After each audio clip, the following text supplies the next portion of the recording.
নমস্কার বন্ধুরা, গ্রাম বাংলা রান্নাঘরে সবাইকে স্বাগত। আজকে আপনাদের সাথে শেয়ার করব দেশি মুরগির পাতলা ঝোল। এখানে আমরা দুটো দেশি মুরগি নিয়েছি। এবার মুরগি দুটোকে কেটে ছাড়িয়ে নেব। এবার মুরগিকে ছোট ছোট পিস করে, বেশ ভালোই বড় বড় পিস করে কেটে নেব, একদম ছোটও করব না। এবার আমরা মশলাটা করে নেব। জিরে, রসুন, আদা, পেঁয়াজ কুচি, কাঁচা লঙ্কা,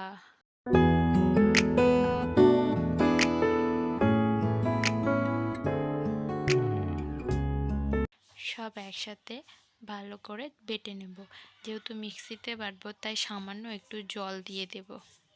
বাটা হয়ে গেছে। এবার আলুগুলো 4 ভাগ করে কেটে নিয়েছি। কড়াইয়ে তেল দিয়ে দেব। আলুগুলো বেশ লাল লাল করে ভেজে নেব। আলুগুলো এক এক করে দিয়ে দেব। আলুগুলো দেওয়ার পর একটু নুন, হলুদ দিয়ে আলুগুলো প্রায় অনেকক্ষণ ধরে একটু লাল লাল করে ভেজে নেব।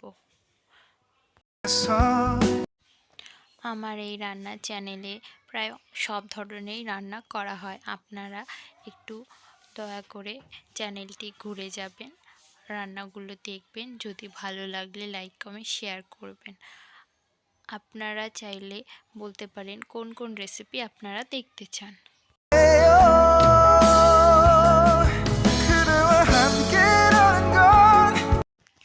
আলুগুলো ভাজা হয়ে গেছে। এবার একটা থালায় তুলে নেব। এবার ওই তেলে আরও কিছুটা তেল দিয়ে দুটো শুকনো লঙ্কা, জিরে, গোটা গরম মশলা, তেজপাতা ফোড়ন দেব। এবার পেঁয়াজ কুচিগুলো দিয়ে পেঁয়াজটা প্রায় বেশ লাল লাল করে ভেজে নেব। পেঁয়াজটা বেশ লাল লাল করে একটু ভাজা করলে পেঁয়াজটা তাড়াতাড়ি গলে যায়। এবার আমরা মিক্সার করে রাখা মশলাটা দিয়ে মশলাটা বেশ প্রায় অনেকক্ষণ ধরে কষিয়ে নেব। নুন হলুদ দিয়ে দেব। মাংসের মশলা যত কষানো হয় মাংস খেতে তত বেশি ভালো হয়।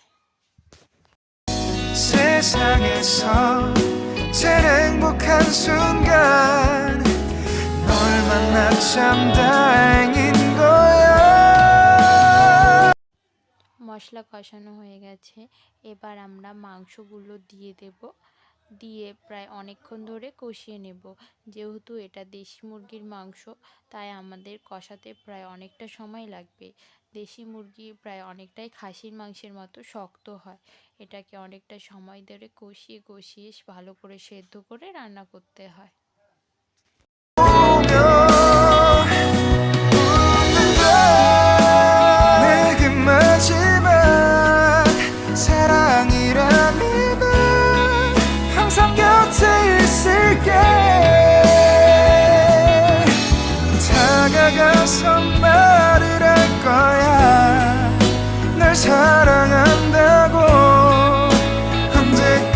মাংস প্রায় কষানো হয়ে গেছে। এবার আমরা আলুটা দিয়ে আরও কিছুক্ষণ কষিয়ে নেব। একটু নেড়ে চেড়ে আলুটা মাংসের সাথে ভালো করে মিশিয়ে নেব।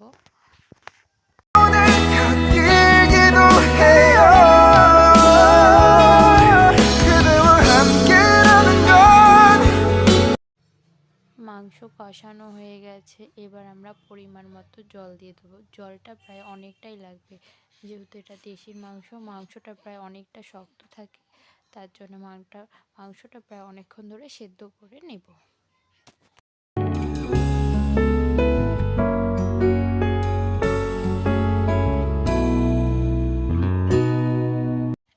এবার একটু গরম মশলা দিয়ে একটু নাড়াচাড়া করে আরও কিছুক্ষণ মাংসটা সেদ্ধ করে নেব।